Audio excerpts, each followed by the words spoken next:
আপনারা বলেন তো সবচেয়ে আনন্দের দিন বছরে কয়বার আসে? আনন্দের দিন বছরে কয়বার আসে? 2 দিন আসে। কোন কোন? ঈদুল ফিতর ও ঈদুল আযহা। ঈদুল ফিতর অর্থ কি কইতে পারেন?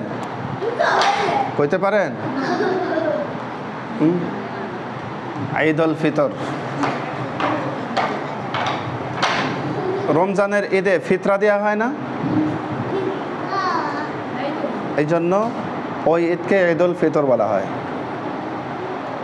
আর আগামীকাল কোন ঈদ? আগামী পরশু দিন বলেন তো আজহা বলা হয় কেন? হ্যাঁ, পশু কুরবানি করাকে আযহা বলা হয়, এই জন্য এই ঈদকে ঈদুল আযহা বলা হয়। বুঝছেন? হ্যাঁ, যার যার কুরবানি শেষে দেওয়া সবচেয়ে উত্তম।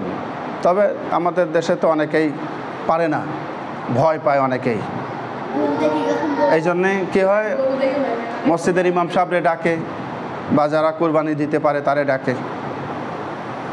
এই জন্য নিজে না পারলেও কুরবানি তার যে পশু কুরবানি দেবে পশুর কাছে থাকা সবচেয়ে ভালো। বুঝছো? ঈদুল আজহার আগের দিনকে বলা হয় ইয়াউমুল আরাফা। আপনারা টিভিতে মনে হয় দেখছেন যে আজকে হচ্ছে আরাফার ময়দানে হাজার হাজার লক্ষ লক্ষ মানুষ, যেখানে তারা আরাফার ময়দানে অবস্থান করতেছে। আরাফার ময়দানে অবস্থান করা হচ্ছে হাজিদের জন্য ফরজ। আরাফার ময়দানে যদি 1 সেকেন্ডের জন্য অবস্থান করে তবুও মানে ফরজ আদায় হয়ে যায়, আর যদি 1 সেকেন্ডের জন্য অবস্থান না করে তাহলে তার হজ হইল না। বুঝছেন? তো নবীজি বলছেন সিয়ামু ইয়াউমি আরাফা ইন্নী আহতাসিবু আলাল্লাহ আন ইউকাফফিরা সানাতাল্লাতী ক্বাবলাহু ওয়া সানাতাল্লাতী বা'দা। ইয়াউমুল আরাফার দিনে যদি রোজা রাখা হয়, নবীজি বলছেন আল্লাহ তাআলার কাছে আমি আশা রাখি ইয়াউমুল আরাফার দিনের এই রোজার ওসিলায় আল্লাহ তাআলা পূর্বের এবং পরের 2 বছরের গুনাহ আল্লাহ তাআলা মাফ করবে। বুঝছেন? তাহলে 2 বছরে কত রকমের গুনাহ হয়ে যায় না? কবিরা গুনাহ, সগীরা গুনাহ, হাতের গুনাহ, পায়ের গুনাহ, জবানের গুনাহ, অনেক রকমের গুনাহ হয় না? সকল সগীরা গুনাহ মাফ হয়ে যায়। সকল কি গুনাহ মাফ হয়? সগীরা গুনাহ। কিন্তু কবিরা গুনার জন্য আল্লাহর কাছে তওবা করতে হয়, ইস্তেগফার করতে হয়। তো এই জন্য আপনারা বাড়িতে যাবেন, আপনাদের মা বোন যারা আছে, বড় আছে, দাদারা আছে, তাদেরকে বলবেন যে আরাফার দিন আগামীকাল রোজা রাখবেন। নিজেরাও চেষ্টা করবেন, অভ্যাস করতে হয়, বাচ্চাদের অভ্যাস করতে হয় রোজা রাখার। আমরা তো ছোটোবেলায় রোজা রাখছি। আমাদের বাংলাদেশের জন্য আগামীকাল 9 জিলহজ, আগামীকাল 9 জিলহজ, পরশু দিন, আর পরশু দিন হচ্ছে 10 জিলহজ, কুরবানির ঈদ। আল্লাহ তাআলা সবচেয়ে বেশি পছন্দ করেন ঈদের দিন কোন কাজ? কে বলতে পারেন? গুড। আল্লাহ তাআলার কাছে সবচেয়ে প্রিয় এবং পছন্দনীয় আমল হচ্ছে কুরবানির দিনে পশু জবাই করা। নবীজি বলছেন যে কুরবানি করার জন্য পশুর গলায় যখন ছুরি ধরা হয়, ছুরি ধরার পরে কুরবানি পশুর গলা থেকে যখন প্রথম ফোঁটা রক্ত জমিনে পড়তে যায়, পড়ার আগেই আল্লাহ তাআলা তার কুরবানি কবুল করে নেয়। বুঝছেন? কুরবানি কি তো পশুর গায়ে অনেক লোম থাকে না? আচ্ছা বলেন তো সবচেয়ে বেশি লোম কোন পশুর গায়ে থাকে?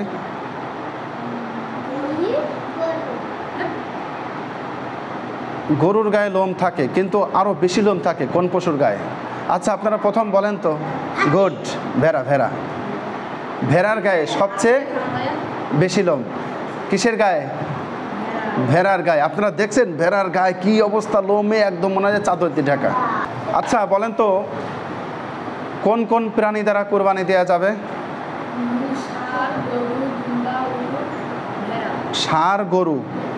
ষাঁড় আর গরু পার্থক্য কি? মুরগি দ্বারা কুরবানি, ছাগল, ভেড়া, দুম্বা, গরু, মহিষ, উট। কয় প্রকার হইল? 6 প্রকার। ছাগল, ভেড়া, দুম্বা, গরু, মহিষ, উট, 6 প্রকার। এই 6 প্রকার পশু দ্বারা কুরবানি দেওয়া যায়। আচ্ছা শোনেন, ঈদের দিন কি কি কাজ করবেন? ঈদের দিন ফজরের সময় অবশ্যই সকালে সকালে ঘুম থেকে উঠবেন, ভালোভাবে বিরাস করবেন, এরপরে ফজরের নামাজ জামাতের সাথে পড়ার চেষ্টা করবেন, সুন্দর মতন গোসল করবেন, আতর সুগন্ধি ব্যবহার করবেন, ভালো পরিষ্কার পরিচ্ছন্ন পোশাকটা পরবেন, এরপরে ঈদগাহে যাবেন, যাওয়ার সময় তাকবীর বলতে বলতে ঈদগাহে যাবেন, ঈদের নামাজ আদায় করবেন, এরপরে ঈদের নামাজ শেষে আত্মীয় স্বজনদের জন্য দোয়া করবেন, আর ঈদের নামাজ আদায়ের পরে বাড়িতে যখন ফিরবেন রাস্তা পরিবর্তন করে অন্য রাস্তা হয়ে আসবেন, তাকবীর বলতে বলতে আসবেন, মানুষের খোঁজ খবর নিতে নিতে আসবেন। এরপরে বাড়িতে আসার পরে ঈদুল আজহার পশু কুরবানি করবেন, বোঝেন নাই?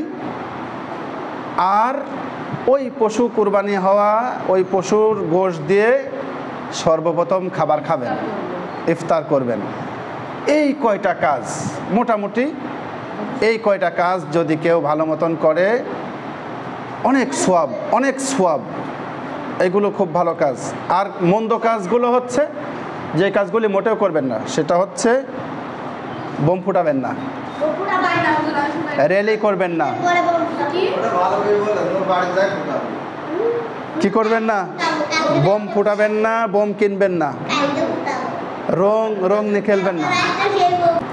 ঈদের দিন, আচ্ছা ঈদ কাদের? মুসলমানদের না? ঈদ এটা একটা খুশির দিন এবং ইবাদতের দিন, ঠিক না? ঈদ একটি খুশির দিন প্লাস ইবাদতের দিন। এই দিনে মুসলমানরা আল্লাহ তাআলার কাছে দোয়া করবে, আল্লাহ তাআলা মুসলমানদের দোয়া কবুল করবেন, গুনাহ মাফ করে দেবেন। এই দিনে সব রকমের ভালো কাজ করা, সব রকমের মন্দ কাজ থেকে ফিরে থাকা। মন্দ কাজ কি? যেমন গান বাজনা না করা, রং তামাশা না করা, র্যালি বের না করা, এরপরে ওই যে গান করতে করতে দল দল বের হয় না, এইগুলি না করা। আবার মাইক নিয়ে নিয়ে অনেকেই যায় না, গাড়ি নিয়ে নিয়ে, হ্যাঁ এটা খুব অন্যায়, মানুষের অনেক ক্ষতি হয়। কারণ ইবাদতের দিন গান বাজনা কি মুসলমানরা করতে পারে? এটা তো মুসলমানদের না। মুসলমানরা নামাজ পড়বে, রোজা রাখবে, হ্যাঁ। তবে ঈদের দিন তো রোজা নাই। বছরে 5 দিন রোজা রাখা হারাম, জানেন নি? বছরে 5 দিন রোজা রাখা কি হারাম। ঈদের 2 দিন আর কুরবানির ঈদের পরের 3 দিন, এই 5 দিন রোজা রাখা হারাম। কারণ আল্লাহ তাআলা এই 5 দিনকে তার বান্দাদের মেহমানদারি করান, খানা খাইতে বলেন।